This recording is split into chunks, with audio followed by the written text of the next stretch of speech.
What if I told you that running a successful YouTube channel doesn't have to consume your time? Meet Thomas, who runs an 8-figure weight loss coaching business and now spends exactly 0 hours on his YouTube channel. When we first met at a mastermind, Thomas was already crushing it in his business. But YouTube was eating up 5 to 8 hours of his valuable time every single video that he made. And he had to constantly think about video ideas, scripting content, recording the videos, and then doing all the quality control to make sure that the final product was good. Plus, he was tired of doing repetitive videos explaining weight loss concepts, all while traveling and managing the rest of his business. It was exhausting. And as someone who's built a YouTube channel with over 1 million subscribers and 2 separate YouTube businesses generating multiple 7 figures, I knew there was a better way. So we decided to work together, and I showed Thomas my methodology for systemizing YouTube content creation so thoroughly that he could completely remove himself from the process. So here's my conversation with Thomas about how we completely removed him from his YouTube business so that he was able to spend his time in other places and scale his 7-figure business to an 8-figure business. And if you enjoy this type of content, let me know by tapping that like button and also subscribe to the channel for more in the future. Welcome back to the channel, guys. Today we are going to be talking about one of my favorite students, Thomas. Thomas and I met at a mastermind a few years back, and he basically already had a pretty successful YouTube channel, but he'd kind of moved on to a second business, which he was having a lot of success with as well. He was already doing 7 figures a year in the business, and he wanted to scale it to 8 figures a year.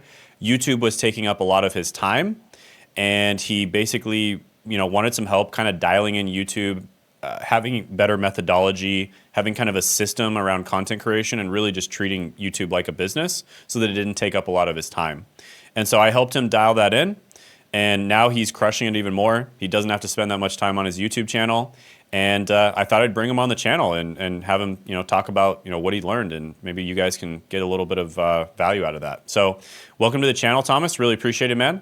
And just go ahead. I think I kind of introduced you, but go ahead and introduce yourself, and the audience can learn from us, hopefully. Sure. So, long story short, I used to run a swimming channel on the French market, doing millions of views particularly every summer, and selling like info courses. I moved from this business to weight loss for obvious reason, but the vehicle was much better, and we can have and to sell high ticket weight loss coaching. Name is Papa in Shape, which means Dad in Shape, and we moved through. So we launched it 3 years ago, and we mainly acquire our customer through paid ads, meta ads, and Facebook and YouTube ads. And so yes, we help that to lose weight. And YouTube is a channel I've used for now 7-8 years, but that evolved tremendously. And thanks to you, Shayna, I learned a little few tricks. And now I'm happy to say that my team is able to handle the YouTube channel without me, and no involvement of my side at all, which is like free me probably 5 or 8 hours per week. Absolutely. Awesome. And just to be clear, guys, because I know a lot of people are probably in this situation, Thomas is already, like before we met, Thomas was already absolutely crushing it with paid ads. And so the YouTube channel was just kind of throwing like a little bit more gasoline on the fire, basically, right? So people would find him through paid ads. They'd probably look him up, see the YouTube channel, and then that would help to kind of nurture and convert them. But it was taking up a lot of his time, right? Because YouTube is a lot of time and effort, especially if you have a personal brand, you're recording your own videos. YouTube is a lot of time and effort. So that's kind of what he wanted help with, is just having that organic side dialed in. And I know a lot of people that are running paid ads, they're crushing it with that. And the organic side absolutely helps with the paid ads, because it helps you get, lower cost per lead, lower cost per qualified book call. And they really work together incredibly well too. So Thomas, like, let's talk about to make a YouTube channel, for instance, like with your swimming channel. Before you kind of learned the system for making content efficiently, before I helped you out with that and helped you hire the right people, et cetera, how long would it take you per week to be like a full-time YouTuber if you were making content full-time? Now, so with the YouTube channel, the Papa in Shape YouTube channel, I would say like probably 5 to 8 hours per week. The most time consuming thing were first looking for video IDs, and in terms of mental charge, that was massive because you need to think about IDs and angles and content to create, which are very different from ads. The thinking through ads is more direct response compared to educational content, especially for YouTube. Then, like just scripting and recording was painful, even with a prompt, a teleprompter, or reading my screen. So I probably have been much faster with reading my screen, but the result and the main problem here was I didn't like recording videos, especially on this topic, which is like explaining 100 times how to lose weight. So it's very repetitive. But this is what's working. The hardest part here, like I tried to delegate it before. The hardest part is to explain to someone how to structure the IDs and find the IDs and the content you have to create. And so it was a bit of to me a secret sauce. Like I was like pinking up IDs, swiping, etc. And it was very hard. I tried to form and train some people, and it always failed. Like the ideation was pretty poor. They didn't get the right topics, and so it was the video was just tanking. And the second part, the hardest, like, even if I explain that the thumbnails, the IDs, and the intro are the most important, because obviously otherwise the rest of the content people won't watch it. It was kind of hard to make them write very interesting and captivating intro, even for copywriters. Um, Sounds too salesy most of the time for direct response copywriters, and sounds too boring from the coaches. So yeah, I ended up like going back to recording and scripting the videos. And even if my co-founder can record some of them, it still took me a lot of time. And the last, I think the more painful thing is like if you're traveling and you're not home, recording video is like very challenging. Either you find a studio, you try to book a studio, etc. So it's you have to anticipate things and stuff, and it happens many times that the video we try to just shoot and publish one video per week, and it happened many times that we sometimes miss 1 or 2 weeks just because like I wasn't able to record anything on top of the all of the other things I was doing for the business, which is sales, marketing, delivery, etc. So yeah, 5 8 hours, but main thing is like frustration. Doing Mhm. something and recording always the same video for me was pretty boring, and getting rid of this repetitive task was like game changing for me. Got you. Okay. So it was taking you about 5 to 8 hours to make like one video per week, somewhere around there. And then now, how long does it take you to make just one video? Like how long, like how much total time does it take you to make? Me personally, zero. My team do it. I I just sometimes give Got feedback you. of the nails. That's it, Perfect. and Perfect. Yeah. sporadic. We've had a So few clients now who have actually completely taken themselves out of the process.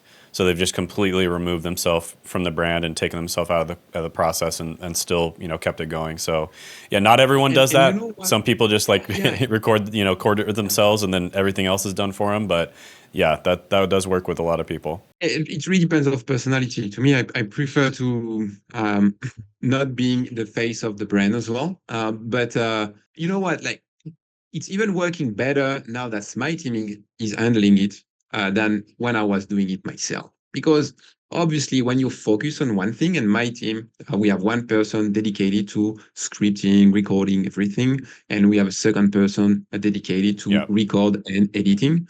And those two people, they work together, and they are 100% focused on YouTube. Hmm. And obviously, they do better job than I did before, because my attention was split to many different aspects. Yeah. So Yeah.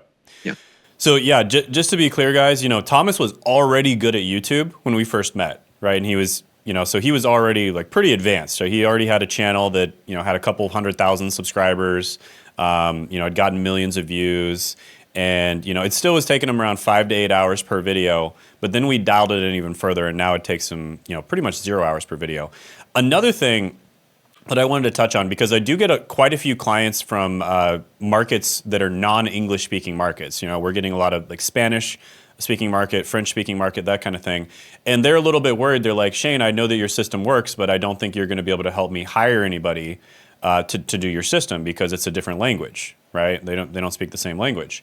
And so was that an issue with you, or were we able to help you kind of like hire the right people and dial the systems in? No, I mean, like, we are in 2025. You use AI and you use translation, and we can use all the materials you provided, the templates, the methodology. I translate everything myself and I give it to the team. I could have give it to the team right away and they just would use the translation if they need. But no, definitely not an issue at all. And I would say it's easier to get results on YouTube in French or Spanish market, or I don't know, Serbian, whatever, because it's less competitive compared to the English speaking market. So with the knowledge I have now, if I had it like 3, 4 years ago, I would probably have crushed YouTube much faster and much higher because the competition is getting harder and harder. And so we have to be good. And I was good enough probably 4 years ago to have good results on YouTube.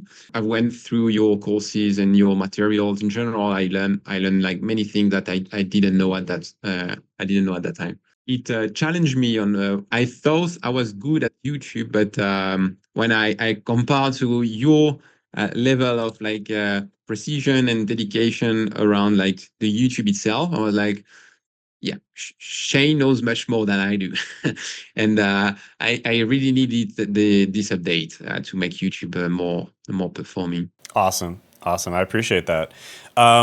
Okay. So what do you think was like the most useful part of the program in my coaching? Just like the number one thing that was the most useful for you? The ideation, um, that was the hardest. I mean, obviously, your methodology around thumbnails, around scripting are very helpful to the team. But putting as much emphasis as you did on the ideation and picking the right topics at first, to me was game changing because I was like unconsciously competent at this. I was like trying to find a good idea. And I think it was kind of a secret sauce, and it was hard to delegate this part because I didn't have like a proper methodology around finding the ideas. I was just swiping things and coming with ideas, and that's it. It was more like a gut feeling, like that thing can work, etc.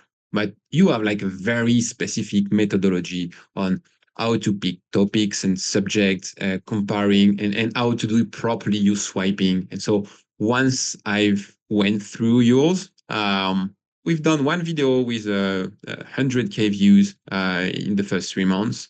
That works pretty well. And then I had been able to handle it to the team after. And yeah, it was simple. It's clear expectation, clear criteria. Obviously, the SOPs helps a lot for the team. Now they understand like how to make a good video. All right. Awesome.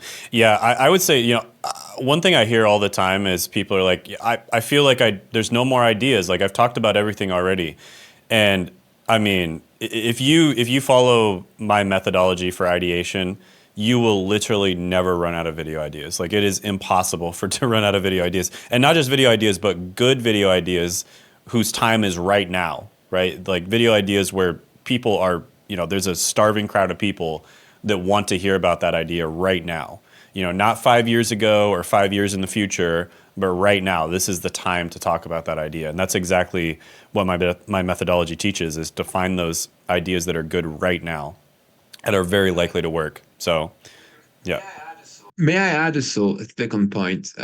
The typology of the channel as well was mind blowing to me, and it just showed that we've made mistake to help the algorithm being known. Like the first video we made 3 years ago took off pretty nice, around like 10, 15,000 views. And I was like, oh yes, let's go crush YouTube.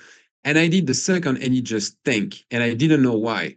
I was my explanation was like, I didn't put enough energy, focus, attention on the quality of the video. And after going through your explanation, I understand that the type of video I've used was very different. One was focused on giving different tips and listable. And the second one was a content analysis, kind of a critics reaction format.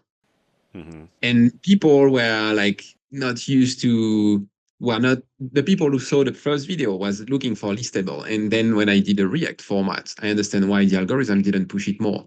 But I understood it like 3 years later after having your explanation. I was like, shit, I never saw that in YouTube. Like, and once you see, you can unseen, and then I can see all these YouTube channels. Some like are news, others are listable. And I'm like, yeah, that makes sense. Like they just Mm-hmm. understood the algorithm better than I did, Got you. and you nailed it pretty well. The explanation are very clear around that topic. It's probably less known about than the ideation process that you've shared, but um, yeah, it's the overall strategy on YouTube matters a lot. Got it. How to script content. Just making good content is a very poor advice in general.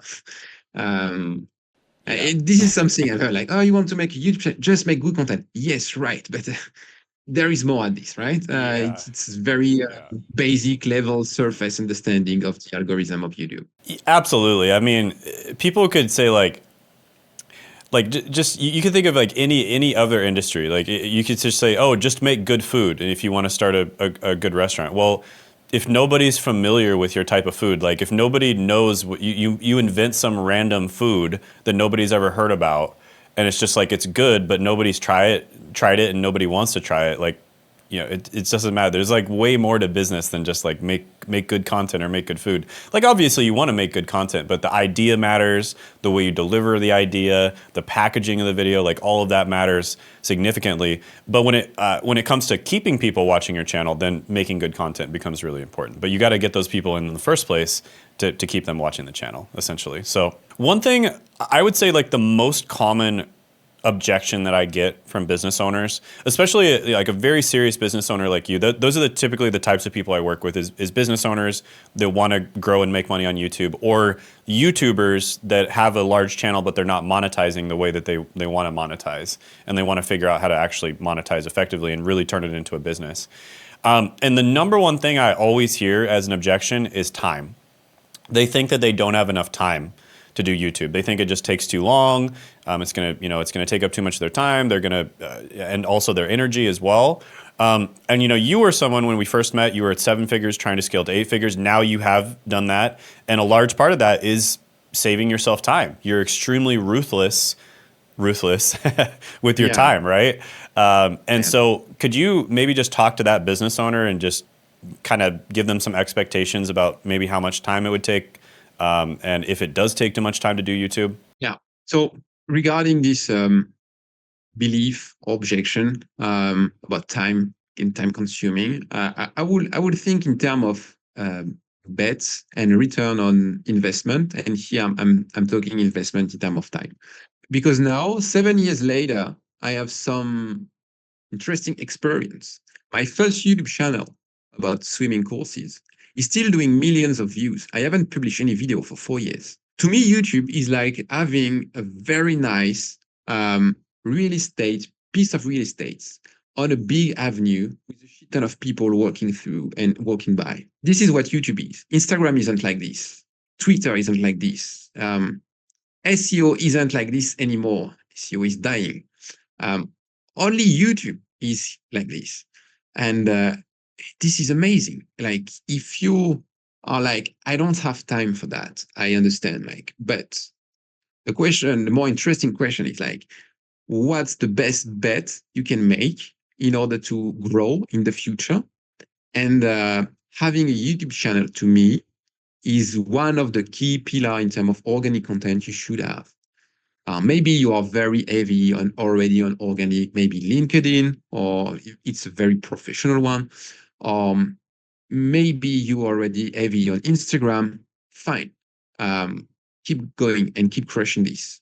If you're already heavy on paid ads, you should run like a YouTube channel as well. It's great for nurturing leads because not everyone is ready to buy after 3 or 5 days or 7 days, even after a webinar, even after like having a call with setters and closers.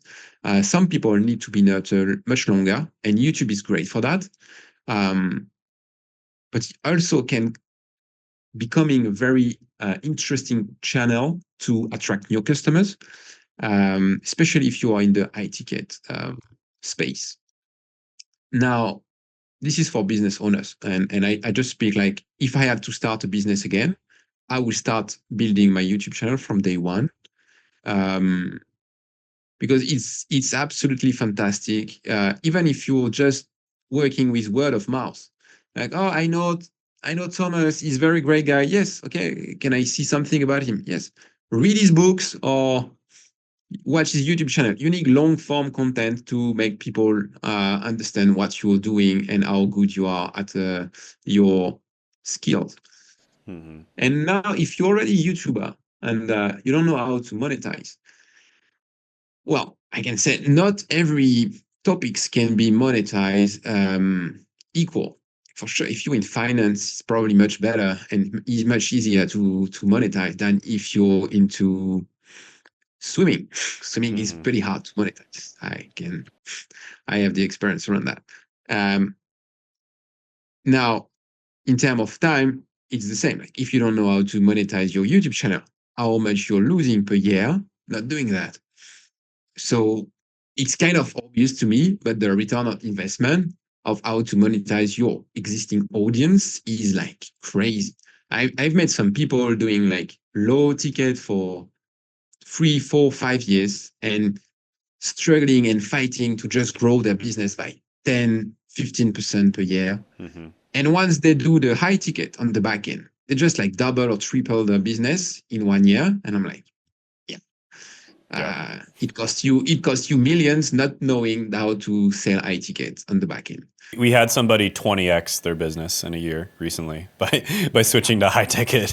Like it's ridiculous. Yeah. And this is ridiculous. Like having an audience is probably the hardest part. Once you Yeah. have the audience on YouTube, then monetizing is kind of the easy things. Like I do Yeah. prefer to work with someone who already have like a massive audience and struggle to monetize than having someone who has a great product and need to create the audience. I know it will take longer time. Mm-hmm. Uh, so if you already have an audience, learn how to monetize it because like you're losing probably hundreds of thousands, probably millions every year just not doing that, just not how to do. And then once you monetize, you can hire people to buy back your time, right? Like it's just that simple. You monetize, then you can just hire people. If it's taking you a lot of time to do something, you just hire people to do it. It's just that simple. And that's something interesting as well. I think there is two type of entrepreneur in our field. Um, some are more like operators or visionaries or people who are very like focused on the company itself, and others are more like media person, people able to get the eyeballs and love that. Um, if you like this, you may not have to delegate YouTube 100%. You might just have to delegate the part you don't like. Let's say video editing, probably one of them, maybe not. I don't know. And you can hire people to just structure the offer, deliver the offer, doing the sales call, the technical aspect of it, the support, and you can still doing what you love the most, which is creating content. I've met people who love to create content and still doing one of the most famous one, Alex Hormozy, is still doing most of his time is creating content, I guess. Yeah. And he has his business partner, who she's running the company. So it really depends. You don't have to delegate 100% YouTube, but you can. And it's nice to know that you can. And you have the freedom to do anything you want. Yeah, absolutely. And that's kind of a little dirty industry secret that most people don't realize is like all these big names in the industry, they basically spend all of their time creating content, essentially, right? Like that's why they're so well known. It's not like they're that's like their main job is creating content, you know what I mean? And It's because it's such a good ROI. Like you're getting an insanely good ROI from it. And even like just take out content creation in general. Like if you look at the biggest companies in the world, like Apple, all these companies, they outsource most of their stuff to other companies, and you wouldn't even know it. Like probably 90% of their operations are outsourced to other companies. Whether it's in many cases it's the marketing, they have a really good media company that's doing all their marketing for them.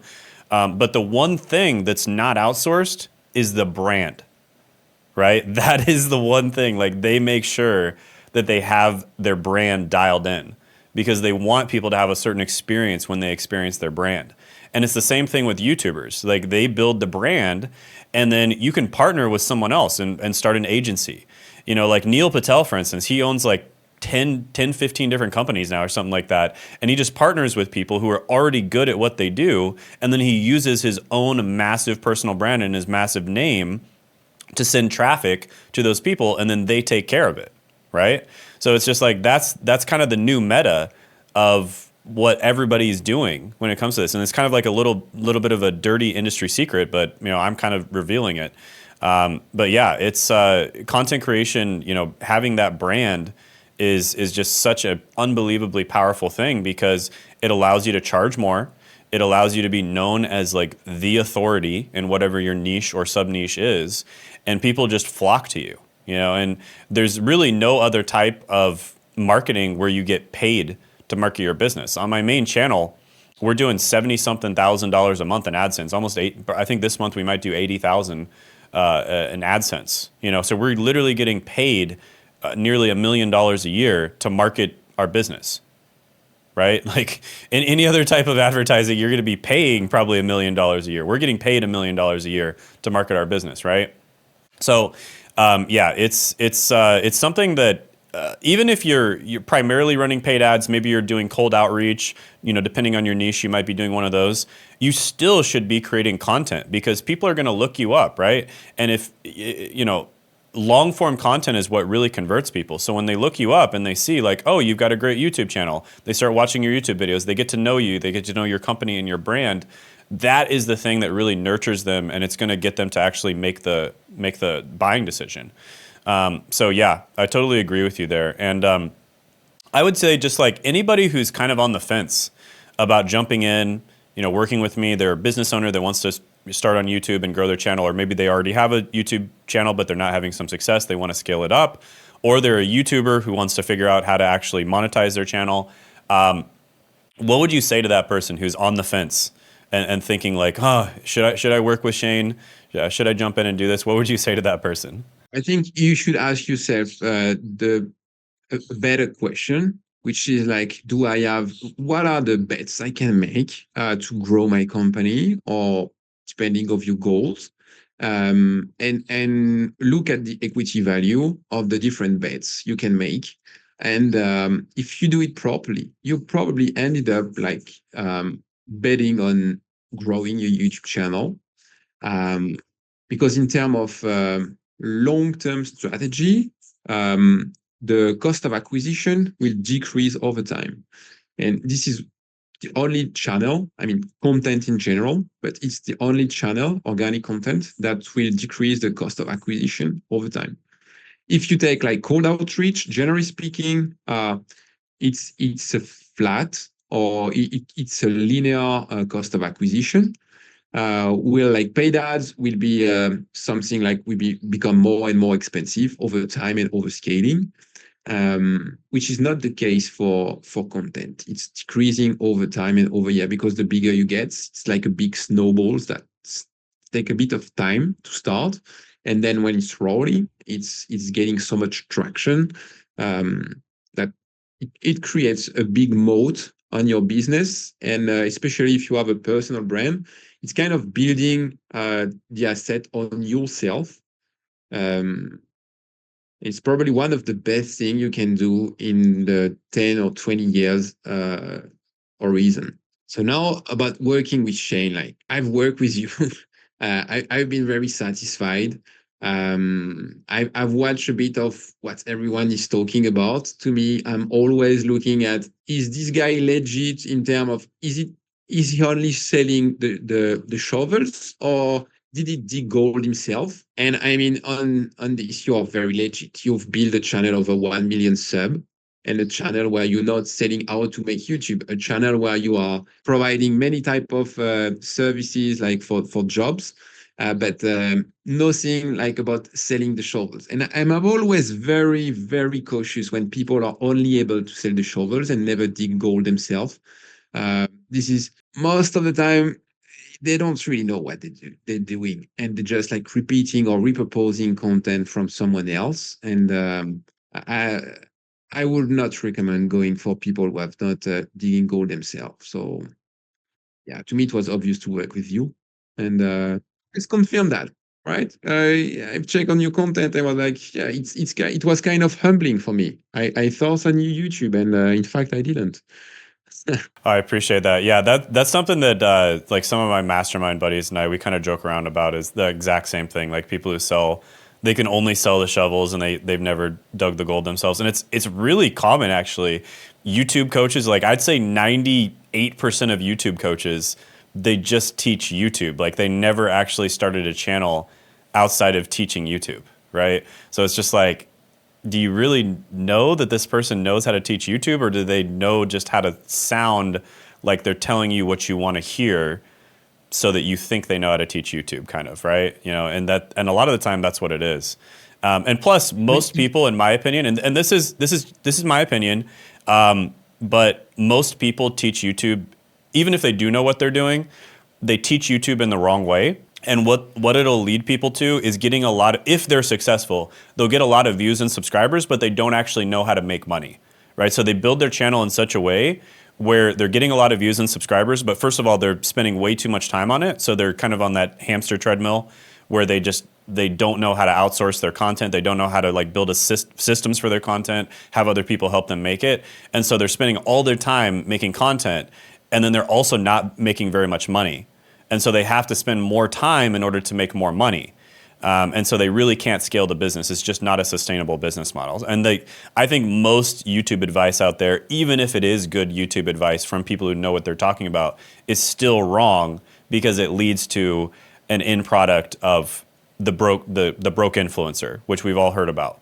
Like you and I have met tons of people like masterminds and stuff that where they're not making anywhere near as much as you'd think they were making, right? Because they have like millions of followers or whatever, and they're actually barely getting by.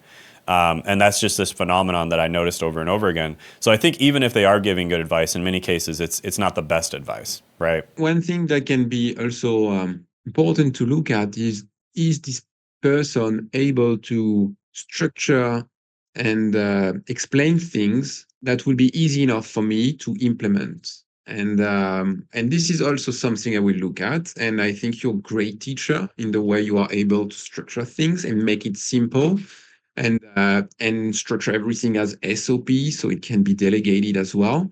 Will other YouTuber may not be able to do it. Some people are artists, and some people are just like industrious and organized. And you are this type of people, so this is something I can trust that you will deliver on. Will artists will have like complex explanation and not able to explain something in a very simple way. And so you can be an artist and a master at your craft, but you can be a very poor teacher, and it's not your case. And if you're on the fence, the only things you can do at this stage is like looking by yourself and just join the program and see is explained pretty well or not. You can watch the content of Shane and see if it's very easy to understand and just move forward. So you're not selling the shovels, you done yourself and dig gold. And second, like you're a good articulate teacher. And so for these two reasons, to me, it's enough to move on. Got it. Awesome. I always like to ask this question as well. You know, the most useful thing was the time saving and the ideation stuff for you. What was something that you learned that wasn't the most useful thing, but it kind of just like blew your mind? It might not have been like the most useful thing, but it was just kind of something that really surprised you, or it kind of blew your mind, something like that. I would say the white eyes things. I don't know if people told you this already, but the funny thing is like once you told me that, I once had some of the biggest YouTuber in the French market, and he has like this massive deformed white eyes, and I was like, what the fuck he's doing? And when you explained me that, I was like, oh wow, this guy does it as well. Like he's probably Yeah. around like 50 million sub or something. He's the biggest in the French market, and it's Yeah. very like entertaining content, video games and stuff. And this guy was doing it, Yeah. and I was like, oh shit, he he knows it. He knows Yeah. this little dirty secret that doesn't. It's not probably life changing. Like it's just a little detail, as you said. And I was like, Yeah. Shane, I've found even the details in the thumbnail that very popular influencer use and never talk about. Yeah, so what Thomas is referring to there is a lot of people will actually whiten the eyes in the thumbnails, and then sometimes they'll actually enlarge the eyes slightly, almost so it's almost like an anime character effect a little bit. So their eyes are just slightly larger, not like in a crazy noticeable amount larger, just a little bit larger than what you would expect, and it just catches your eye for some reason. And also, the reason why you want to focus on the eyes is because the human brain is designed to like focus on other people's eyes. Like think about it. If someone walks into a room, what's the first thing you do? You look at their eyes, right? And that tells you so much information instantaneously. It tells you, are they focused on you, right? Are they looking at you, right? That's an important thing to know. Are they happy? Like what's their emotional state like? You know, are they, you know, could they potentially be dangerous, for instance, right? That's something that you're just instantly processing. And yeah, that's literally why you notice like some animals don't have whites to their eyes. Usually those are not social animals, right? And then social animals, generally speaking, do have whites to the eyes because the other animals within their social group look at their eyes to tell a lot of information, right? So that's kind of like with the part in the eyes. That's the reason why it's so important to focus on the eyes in the thumbnail. But Even now on the statics on Meta or Google Display, I'm just like, let's bring this on paid ads as well. yeah, that's right. Yeah, you brought it over to the paid ad stuff too. Yeah, for sure, for sure. Actually, there's some. I'm going to tell you afterwards. There's some paid ad stuff that I actually heard about. Yeah, I'll share it with you afterwards. Somebody a media buyer who owns one of the biggest agencies told me something, so I'll share that with you afterwards. But yeah, cool, man. Well, hey, it's been a pleasure talking to you. Any last words before we jump off of this interview? Invest in YouTube, guys. Just invest in YouTube. Do that move now. I'm doing that move now. And I mean, in 5 or 10 years, I guess YouTube will still be like here. And especially now with the new algorithm, it's even better than before because even if you do like 500 views per video, YouTube is now good enough to show you this little content creator that can match exactly what you look for. And I've noticed this, like I have found some AI guys or marketing guys that I didn't know about, and YouTube suggests me, and they have like less than 1,000 views per videos. And Wow. I am the kind of Yeah. high ticket buyer for these people. So you don't need to have like massive audience, even with a small audience, if your content is on point and very specific. And now YouTube can suggest it in the algorithm. It's Yeah. I agree, and the small audience thing is absolutely the new meta. You know, I tell this story. I think it was a few months back. I saw this guy who was selling an offer on helping business owners and executives that have brain fog cure their brain fog so they have more energy and focus. And I yeah, was just like, I almost bought just from the headline alone. Literally, yeah. I was just like, boom, just like headline alone. Like I consumed 5 seconds of content and I was ready to pull my freaking credit card out, right? And it's just like that is like if you're that hyper specific with someone, because I've had issues with like brain fog and stuff like that. If you're that hyper specific with someone and you're targeting their exact problem, they will just and if you have a solution for it, especially if you have like case studies and testimonials and stuff, I mean, it's just no brainer. You could be getting 100 views per video, but if they're the right 100 views, you could be making an absolute killing, It's a no-brainer. And I have clients that are getting 100, 200 views a video. They're making $1 million a year. I have another client getting around 500 views per video to 1,000 views, somewhere around there, and he's making over 10 million a year, right? So it is absolutely possible if you're targeting the right audience. Even if you're just getting a tiny amount of views, you're absolutely crushing it. So totally agree there. Like, That's awesome. it's especially like for people who have like very specific target audience and a good price point because they have a very important like pain point that they can deliver on it. Like YouTube is bringing you high ticket clients very fast. And if you're Yeah. already doing YouTube, please learn. Like, don't do the same mistake. Like, learn from someone. I met Shane like what 2 years, 3 years ago, Yeah. and yeah, if I knew it earlier, I would like invest much earlier. Like you spend probably maybe if you spend like 5, 10 hours per week on YouTube, like just learn. You will have better results. Pay for forward. Got it. All right. Well, thank you so much for coming on, Thomas. Have a good one, man, and appreciate it. Maybe we'll have you on again soon. Thank you, Shane. Love it.